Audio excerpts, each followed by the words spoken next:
The notice was printed on thick cream cardstock. It smelled faintly of stale bureaucracy and expensive lavender cleaner. It stated that I had 30 days to vacate a property which had been mine since 1985. My name is Arthur Jenkins. I am 78 years old. And for 3 decades, this patch of earth behind the Willow Creek cul-de-sac has been my lifeblood. It was more than just dirt and tomatoes. It was my retirement, my history, and my quiet protest against forgetting. This garden, the founder's plot, as I had affectionately named it, grew out of a forgotten easement strip when the subdivision first sold off those last few remaining parcels of land back in '95. When the developers moved on to building luxury condos, they left this narrow ribbon of earth untouched. It was my sanctuary. The Neighborhood Association Board, the Willow Creek Homeowners Association, had always treated it with a sort of polite indifference. They let me keep it. I paid them nothing, save for an annual token fee which I covered using meager savings from selling extra zucchini at the Saturday market. It was supposed to be my peaceful retirement spot, where I could nurse heirloom tomato varieties that tasted like summer sunshine, and where my memories of my wife Eleanor could bloom with petunias year after year. The board president, a woman named Cynthia Albright, moved through the community like she owned the very oxygen we breathed. She had cornered herself into this position 3 years ago when the original board members retired en masse. Cynthia was polished, too polished perhaps, and she seemed to view every square inch of our communal property as something that needed maximizing for profit. She saw my garden not as a testament to community sustenance, but as an eyesore, a derelict patch preventing optimal aesthetic flow, according to her condescending remarks at the last quarterly meeting. I tried reason first. I showed them pictures of the prize-winning squash from last fall. I pointed out how I volunteered setting up mulch beds for the new retaining wall by the clubhouse. Nothing worked with Cynthia. To her, my dedication was merely an obstacle in a beautifully rendered architectural plan that involved mandatory underground parking structures. The final notice arrived this Tuesday. It cited violations of Covenanters Section 4B regarding unauthorized agricultural use and demanded I vacate the lot by October 14th. The fine they attached to the initial fee estimate was $300, a sum meant to make me flinch. Before we go on, if a story like this hits home, tell me in the comments what you would have done. And if you believe people should be held accountable, take a second to subscribe. Now, back to what happened. I spent the next week in a haze of mounting panic and cold fury. My neighbors were split into factions. There were the kind souls like old Mr. Henderson across the street who kept waving from his porch, mouthing good luck with genuine sadness. And then there were others, those whose properties abutted mine, who suddenly became impossibly busy, avoiding eye contact near the garden gates as if I was contagious. The board held a special emergency meeting 2 evenings ago. It wasn't about amending rules. It felt more like an execution writ large in polite conversation. They sat around that mahogany table in the community hall, looking like a panel of judgmental art critics examining bad pottery. Cynthia stood up when I finally managed to edge my way into the room. She didn't even bother with pleasantries. "Mr. Jenkins," she began, her voice pitched just high enough to imply pity, but not enough to sound sincere. "We have reviewed your usage of this property." I gripped my worn copy of the local zoning ordinance binder. I had spent hours reading that thing. "And we find it," she continued, tapping a manicured nail against a sheaf of papers, "that its current use is incompatible with the projected modernization efforts for Willow Creek." When I managed to croak out, "It's food, Miss Albright. It's sustenance," she actually laughed. A short, brittle sound that echoed in the too quiet hall. "Mr. Jenkins, we are talking about property value here. This garden is a blight. We need to sell this entire parcel lot and build underground parking for those new luxury units you read about in the local paper."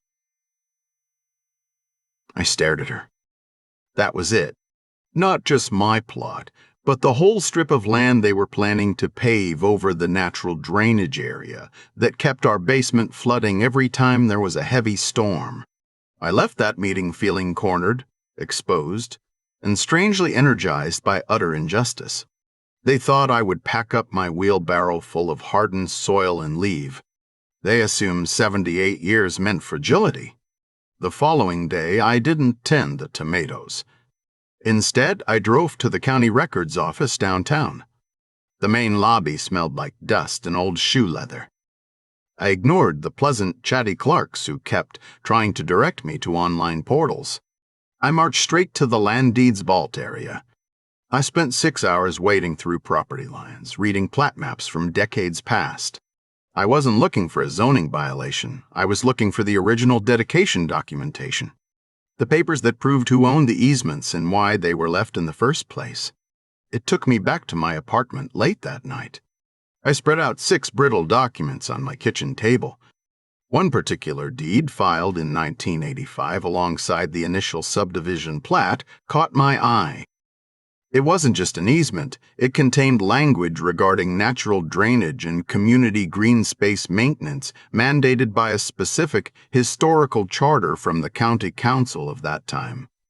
The clause was buried deep within paragraph 3, subsection 2, and should such area remain undeveloped due to municipal necessity, said area shall be designated perpetual green buffer for the benefit of immediate residents, subject only to documented unanimous objection. Unanimous objection. It wasn't the HOA board that held power. It was the charter itself. I knew I couldn't just walk into the next board meeting with this paper. They would dismiss it as archaic nonsense written by some long-dead official. So I needed witnesses. And I needed leverage. My neighbor, Mr. Henderson, who had always seemed quietly observant, was my first target. He remembered things. I found him gardening near his porch the next afternoon. I didn't talk about zoning or covenanters. I just showed him a picture of Eleanor and me on this very spot 30 years ago with our first tiny tomato plant struggling in that dirt. I talked until sundown. I spoke of memories, of quiet consistency against relentless change. He listened without interrupting. Finally, he nodded slowly. You think they will back down? I know what I have to do, I admitted.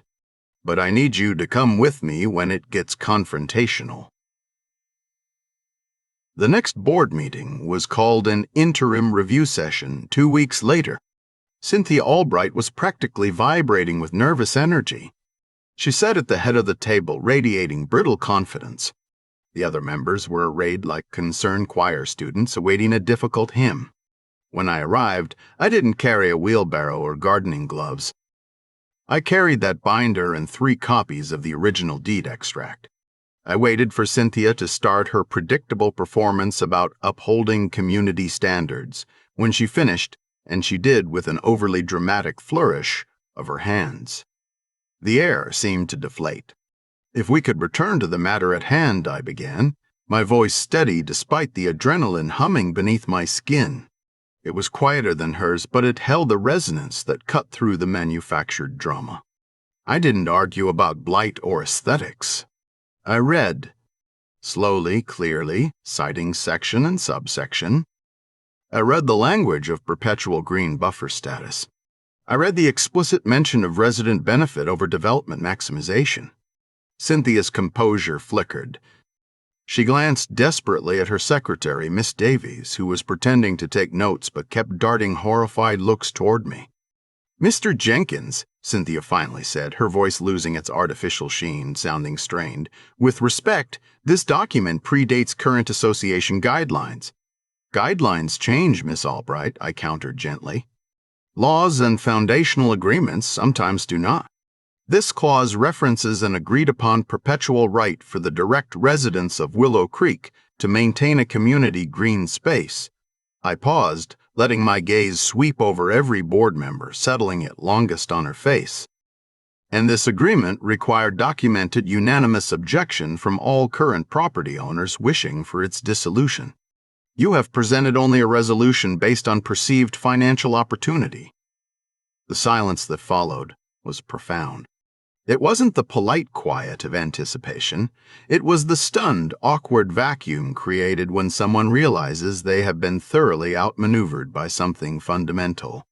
I pushed the deeds across the polished table until they rested just inches from Cynthia Albright's pristine mahogany blotter. I did not plead. I simply stated a fact that would take lawyers weeks of painful excavation to refute. "The garden stays," I said, my voice low and final. "And if any attempt is made to alter the lot boundaries without first obtaining unanimous written assent acknowledging this historic agreement, we will have the county council involved." Cynthia Albright did not look at the deeds. She looked at me, and in her eyes, for the very first time, I saw not judgment, but a calculating flicker of panic. The sheer unexpected power of something so rooted, so stubbornly human, had undermined her entire carefully constructed facade of modern managerial authority. The meeting dissolved shortly after that. No one issued another notice. The board never revisited the matter with any real intent. They couldn't afford the legal battle I knew I was prepared to wage. My garden did not just survive, it thrived. Last autumn, Mr. Henderson helped me build a small trellis over the perennial herbs.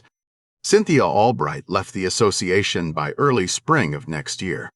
She moved across town into one of those brand-new luxury condos she had spent so much time championing. I never saw her again. I still tend the founder's plot every day. The tomatoes are sweeter now, richer with memory and defiance. The earth here remembers things that paperwork often tries to erase. And sometimes, when the sun hits the rows of basil just right, it feels like more than just sunlight. It feels like earned peace. If the story was satisfying, do me a small favor.